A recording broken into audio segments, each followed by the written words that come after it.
doing this. Hope you're having a happy new year. Just after watching the film the other night, were there anything that leaped out as in we have to work on this, or anything that you were really pleased with, following the Florida game? I mean, we have to have a better identity on defense, just a certain grittiness about us that's missing.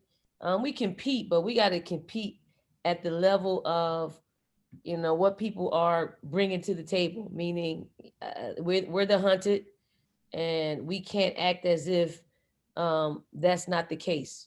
Everybody that plays us, if they have any kind of success against us, a 10-0 run, 8-0 run, you know, it gives them momentum.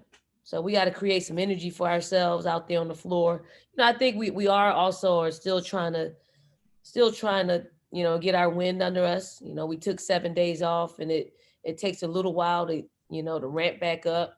But also, we don't have any practice guys, so they're getting all the reps, and they're not really used to getting all the reps. So it wears them out. I think we're now getting used to that.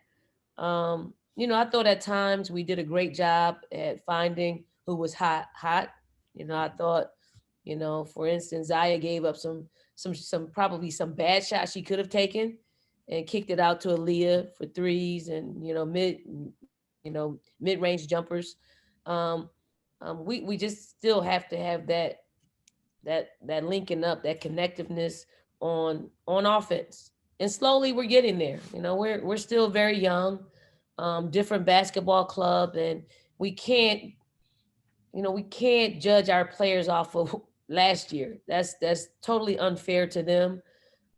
They have to create their own. That team created its own identity. This team has to do the same, and we have to give them time to do that, no matter how painful it is, because it's painful to us. We know what it felt like last year, and we want that same feeling. It's just not there yet. Greg, and then Joe. Okay, Dawn, can you hear me this time? I can hear Okay, you. just making sure. You mentioned last game, getting Destiny some open looks, but she has been able to produce a lot in terms of assists and rebounds. Her assist to turnover ratio is pretty solid. What have you seen from her in these past few games that she's been able to contribute, even if she hasn't been able to maybe score as much? Pace. She is pushing the ball down the floor. She's getting us into our offense with a lot more fluidity and just pace. The offensive stuff really doesn't bother me. She's a pretty efficient player. She doesn't take, ill-advised shots. We do, however, need to do a better job, and we discussed this with our team. I mean, we have players who have to consistently score for us on our team. She's one of them. So when there's times where she's in her spot, where she's pretty efficient, we need to know that and give her some open looks.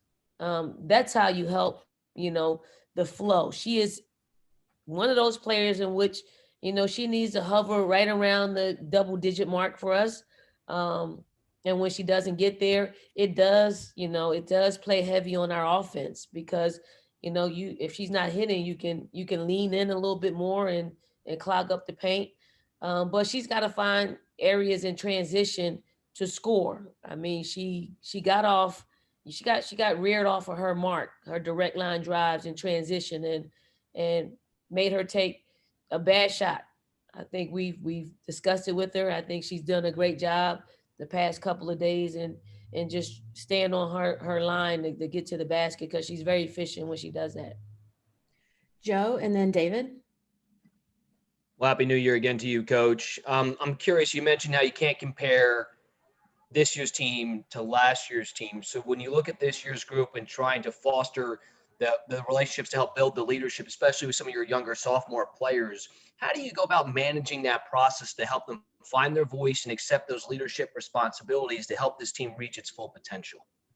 I mean, it is with, and I've been a real strong, encourager in that look, sound, feel. Something looks like it's supposed to look great. When it doesn't, you got to address it.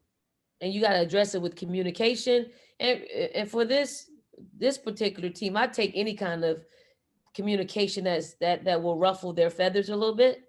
Like yesterday, Lily in LA, Lily wanted certain things to happen out there on the floor. She got beat in transition, so she wanted LA to help her. So she said something to her, LA said, basically, it really wasn't my help. The help had to come from the weak side. So we actually let them talk it out. And then we took the entire team over to the monitor, and we just watched it, and we just kind of let them talk it out. But I mean, I love the fact that they had that type of interaction, because that's where growth takes place, is having an understanding. But I liked it. I don't think LA liked that Lily called her out, but you have to welcome that type of situation. And it actually was LA's help, because she just had to run a lot quicker than what she was running. And you have to take the time out. Do we want to get back and continue to scrimmage? Yes, but scrimmaging can happen at any time. But those instances are great teaching moments, and we as our staff has to take that time to teach them and to show them by real examples. David and then Greg. Dawn, is everybody healthy, ready to go on the trip? Is Destiny Littleton okay? She's not, hopefully, by the time that we suit up next week, sometime this week, whether it's the next game or the following game, we should have her back. Greg and then Joe. Yeah, Don, just what have you seen from Alabama? They seem like a pretty veteran heavy team that's off to a pretty good start this year. I mean, Alabama's always given us some challenges. I mean, they're actually probably more potent this year than any other year, because they have some seniors leadership. They have they can score the basketball, they defend, they're going to stay in their matchup zone for the most part. They're gritty, they're tough, they all the intangibles, along with having skilled players at the four.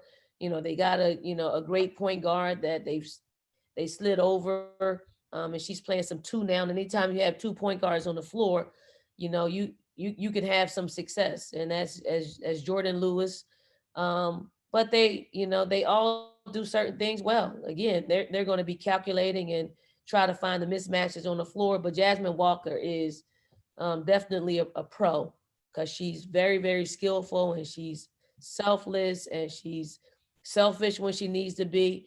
And she's been in our league a long time, and she understands how to play this game and put herself and her teammates in a great position to be effective. And I can't not mention Copeland, who's done a tremendous 73% from the floor. Definitely we have to make sure that we're winning the points in the paint. Joe and then David. Coach, you mentioned practices and how they're a little bit different right now. How do you feel your team has adjusted to the new way of working in order to take those next steps to get better and be ready for game day? This certainly is anything but routine this year, and how you would like to organize and orchestrate practices. So how do you feel the team has adjusted, and how have you adjusted yourself to having to run practices a little bit differently than you would like throughout a normal year? I mean, for me, I like that, the monotonous of our normal routine. I like that, it makes you think outside the box a lot. And I think our players like, the fact that no day is the same, although there's certain things that we do every single day just to stay disciplined. We may change them up with different drills just to keep their focus, because they can get bored with just the same old. But it's cool when you have a team that they don't really question anything. They just do. So it's pretty cool that you can, as a coach and the coaching staff, that we can do different things and know that they're locked into it, and they're willing to learn and do things a little bit different. I think I think our players should be applauded because we just had one, we just have one player that isn't with us right now. Everybody else is with us, and they're locked in. They want to play basketball, so they're doing what they need to do in order for us to continue. We'll close it out with David. Muted. Sorry about that, Dawn. He's about to And eat my company. phone. Hi, sweetheart. I don't think we've spoken to you since they said that San Antonio is probably going to be the host of the women's tournament. Just what are your thoughts on playing it all in one tournament and having that bubble setting for the entire tournament? Well, I mean, it's what's worked. We know that's worked, on the WNBA side, on the NBA side. That's the thing that's worked. The men's tournament's going to be in Indianapolis. So I know they leaned heavily on what that bubble concept looked like for those organizations. And I think it's great, so San Antonio is somewhat close to Dallas, and Dallas, we've had some success there. But I think, if we continue to work, I think it cuts down on a lot of travel. Unfortunately, that doesn't help with us just having, comfortably having a first and second round here. But pivot, you got to pivot. I do think they're going to crown a national championship team this year. We just got to put ourselves in a position to compete and continue to win and hopefully add to the banner count.